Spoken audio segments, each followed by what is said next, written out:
Welcome to Homework Lib. So this table here, 1.11, it's giving us the idea about the time and position.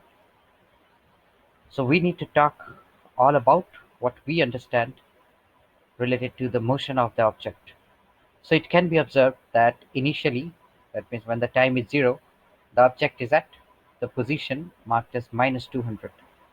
And as the time progresses, so in every 10 seconds, the object is moving 80 meters. So this 80-meter movement is to the right. So finally, at the end of 50 seconds, the person or the object involved in motion that's able to reach the position plus 200. That means the object is moving towards the positive side, we can see. With respect to the observer, now the observer is, let's say, at point A. So with respect to this observer, the person is moving from A to B. So if we plot the graph of position versus time t, so we can mark the graph here as -200 because that's the position at time 0. So we'll increment it by 80, so -120, -40, and 40, and so on. The graph will go. So the time we will take, that will be in succession of 10. So 10, 20, 30, and so on. So let's take 2-3 points at least to get the idea about the complete graph here.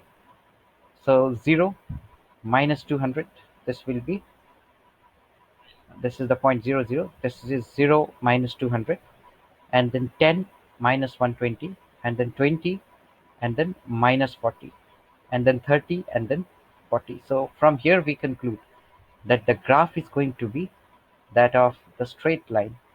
So we are going to get a straight line graph here. So if we observe this graph, it indicates that the object is moving with a uniform speed. From the graph, it can be concluded that the object is moving with a uniform speed, and that velocity or the speed with which it's moving, it can be computed using the slope here. So for finding the slope, it's just better to take any 2 points. So let's take 10 -120, and then this point 30, 40. So the speed would be 40 plus 120 over 30 minus 10. So the speed that we get here is 160 over 20, and that comes out to be 8 meters per second. So this is the uniform speed with which the object is moving.